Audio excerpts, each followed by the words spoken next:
नमस्कार, मैं कृष्णकांत ओझा स्वत्व के प्लेटफॉर्म पर बात करते हैं 2024 के आम चुनाव की। 2024 के आम चुनाव को कई संदर्भों में देखा जा रहा है। प्रधानमंत्री नरेंद्र मोदी ने कहा कि 2024 की बात मैं नहीं कर रहा हूं, मैं बात कर रहा हूं 2047 की, मतलब 2047 में भारत को विकसित भारत बनाना है। तो 2024 के चुनावी एजेंडे में शामिल है क्या? विकसित भारत की जब हम बात करते हैं तो विकसित देशों के साथ इसकी तुलना करनी पड़ेगी। विकसित देशों ने अपने यहाँ के प्राकृतिक संसाधनों का संरक्षण संवर्धन किया है। आज हमारे साथ हैं स्टूडियो में श्री MP सिन्हा, मुनीश्वर प्रसाद सिन्हा जी। आप जल को लेकर के कार्य कर रहे हैं पूरे भारत में, खास करके बिहार और झारखंड में। जल संरक्षण और प्रबंधन का जो पुराना तकनीक है आहर पैन, इसको आपने पुनर्जीवित किया है और इसको चुनावी एजेंडों में शामिल कराते रहे हैं।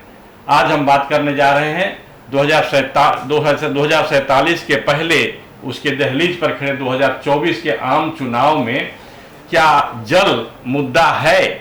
यदि मुद्दा नहीं है तो इसको किस रूप में बनाया जाना चाहिए?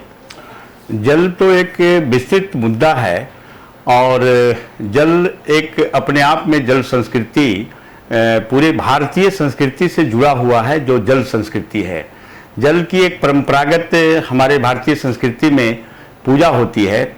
लेकिन जल की संस्कृति है, हम भी जानते हैं, आप भी जानते हैं, लेकिन इस चुनाव में जल को लेकर के क्या किया जा रहा है? क्या किसी पॉलिटिकल पार्टी या नेता के एजेंडा में जल प्रबंधन, जल शामिल है?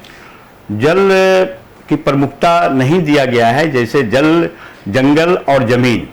अभी वायु प्रदूषण जो भी हो रहा है, आप जान रहे हैं कि जल के कारण कई सारे रोग से लोग ग्रसित हो रहे हैं। तो जल को एक प्रमुख मुद्दा के रूप में बनाना चाहिए, क्योंकि जल का भंडारण हमारे यहाँ धीरे धीरे जो था, कुआं खत्म हो गया, अभी चापाकल भी पानी का खत्म हो गया। जल स्रोत हमारे यहाँ जो भंडारण है, तो धरती माँ के ओद्र से हम कब तक जल को निकालते रहेंगे? जो निकालने की परंपरा है ये बिल्कुल गलत है। हम देने का काम नहीं कर रहे हैं। वर्षा के दिनों में जल जो है आहर पैन, ताल तलैया जितने भी हैं, नदी के माध्यम से जल संरक्षण नहीं कर पाते हैं। तो हमारा सभी राजनीतिक दलों से अनुरोध होगा कि जल को एक प्रमुखता के साथ आपको लें। तभी रोकेंगे आपको। दो राजनीतिक दल, राष्ट्रीय राजनीतिक दल के तौर पर जिनका नेटवर्क पूरे भारत में है, एक है भारतीय जनता पार्टी और दूसरा है कांग्रेस। तो भारतीय जनता पार्टी का जो चुनावी एजेंडा है 2024 का जो एजेंडा है चुनाव में जाने के पहले, और कांग्रेस का, इन दोनों एजेंडा में क्या जल जिस रूप में रहना चाहिए है? आपके माध्यम से हम बताना चाहेंगे कि बिल्कुल जो प्रमुखता के साथ होना चाहिए नहीं है। सभी अपने अपने क्षेत्रीय मुद्दों को उभारते हैं, लेकिन जल एक वैश्विक मुद्दा है और वैश्विक मुद्दा है और जल का संकट होगा तो बड़ा व्यापक संकट होने वाला है। तो इसके लिए हमारे पास जो जल स्रोत थे, कम से कम सरकारी स्तर पर इस जल स्रोतों को पहचान करके एक इंडिकेटर बनाना चाहिए। जैसे रेल को आप देख रहे हैं तो रेल के पटरी को लिखा हुआ है ईस्ट रेलवे और पूर्व रेलवे है, या जो है उत्तर रेलवे है, तो सीमांकन करना चाहिए। जो भी हमारा सरकार आती है इस बार, तो हम उस सरकार के मुखिया से अनुरोध करना चाहते हैं कि पूरे भारतीय संस्कृति में जल संस्कृति को बचाने के लिए, जल संरक्षण के लिए जो हमारे पास ताल तलैया, आहर पैन, कई प्रदेशों में विभिन्न प्रकार के नाम है, नदियां, छोटी नदियां जो सूख रही है, उसका सीमांकन जरूर किया जाए। एक बात मैं जानना चाहता हूं, ये प्रधानमंत्री नरेंद्र मोदी जब बात करते हैं डेवलपमेंट की, विकास की, तो जमीनी हकीकत की बात करते हैं। उन्होंने शायद इसीलिए भारत के सभी लोकसभा के सदस्य जो हैं, सांसद हैं, उनसे अपील की थी कि आप एक गांव गोद लें। गांव गोद लेने के मतलब गांव में जो जल संरक्षण के जो उपक्रम हैं, प्राचीन उपक्रम, उसको देखना, उसको डेवलप करना, या अन्य प्रकार की जो समस्याएं हैं जिनको लेकर के गवर्नमेंट की योजनाएं चलती हैं, उनको देखना ही करना। तो इस संदर्भ में आप क्या कहना चाहेंगे? अब तो चुनाव होने वाला है, नए चुनाव के बाद नए सांसद बनेंगे, तो क्या उनके बारे में उनको बताना, उनको एडुकेट करना या प्रमोट करना या संवेदनशील बनाना? इस संदर्भ में संवेदनशील बनाने के लिए हम लोगों ने जितने भी जो चुनाव लड़ रहे हैं, जमीनी स्तर पर उनसे मिल करके, संपर्क करके उनसे एक हस्ताक्षर अभियान लिया है, उनसे एक संकल्प कराया है कि हम जीतने के बाद इस मुद्दे को निश्चित रूप से पार्लियामेंट में प्रमुखता के साथ उठाएंगे। लेकिन इसको एक प्रचार करने की भी जरूरत है।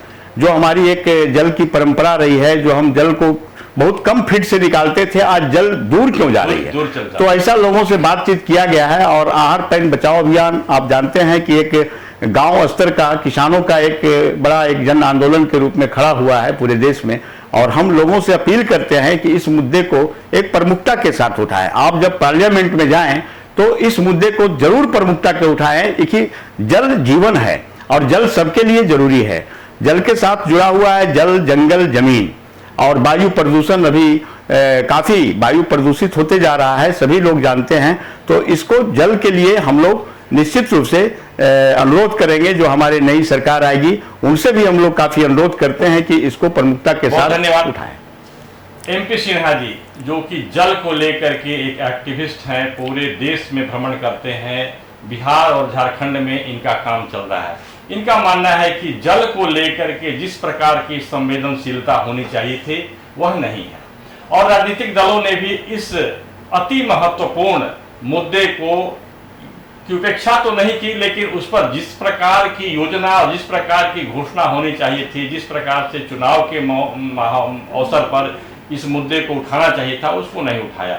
जबकि जल ही जीवन है, जल नहीं तो कुछ भी नहीं। जल यदि हमारे पहुंच से दूर होता चला गया, भूमिगत जल यदि नीचे गिरता चला गया, तो पूरा का पूरा क्षेत्र वीरान हो सकते हैं। एमपी सिन्हा जी का प्रयास है कि जो भी चुनाव लड़ रहे हैं उनसे मिल करके इस मुद्दे की बात करना और उन्हें बताना कि आप किसी भी पॉलिटिकल पार्टी के हों, किसी भी विचारधारा के हों, लेकिन आप मनुष्य हैं और ये पहले पृथ्वी रहेगी तो आप रहेंगे, आपकी राजनीति भी रहेगी, आपकी आने वाली पीढ़ी भी रहेगी।